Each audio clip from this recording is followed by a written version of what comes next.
दिन एक लड़की ने अपने पिता से पूछा, पापा, क्या आप कभी मेरी वजह से वो रोए हैं?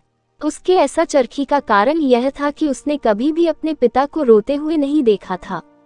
इस सवाल के जवाब में पिता ने कहा, हाँ, एक बार ऐसा कुछ हुआ था जब मैं तुम्हारे वजह से रोया था। यह सुनने वाली लड़की उस बात को जानने के लिए उत्सुक हो गई कि वह वास्तव में क्या बात कर रही थी जिसे उसके पिता ने रुला दिया था। इस उत्सुकता को शांत करने के लिए पिता किस्सा सुनाने लगा। बात उस समय है जब तुम 8 माह की थी। एक दिन मैंने तुम्हारे सामने 3 दरवाजे बिछा दिए, एक पेन, एक सिकड़ और एक खिलौना। मैं ये जानना चाहता था कि तुम उन चीजों में से क्या उठाओगी। उनमें से पेन चमत्कार का प्रतीक था, सिक धन का और टॉय मनोरंजन का प्रतीक था। मैं ये सब बस एक उदासी के कारण कर रहा था।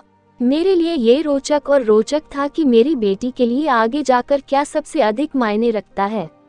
मैं तुम्हारे सामने बेसब्री से तुम्हारे अगले चरण का इंतजार कर रहा था। मैंने देखा कि हाल के दिनों में तुम उन घिसाई को देख रहे हो, फिर घुटने के बल पर चलने से उनकी ओर मिलती हैं। जब मैंने आगे बढ़ते हुए देखा तो मेरी निराशा मानो रुक गई, लेकिन अगले ही पल उन सभी घिसों को अपने हाथ से एक तरफ हटा दिया और आगे बढ़कर मेरी गोद में चले गए।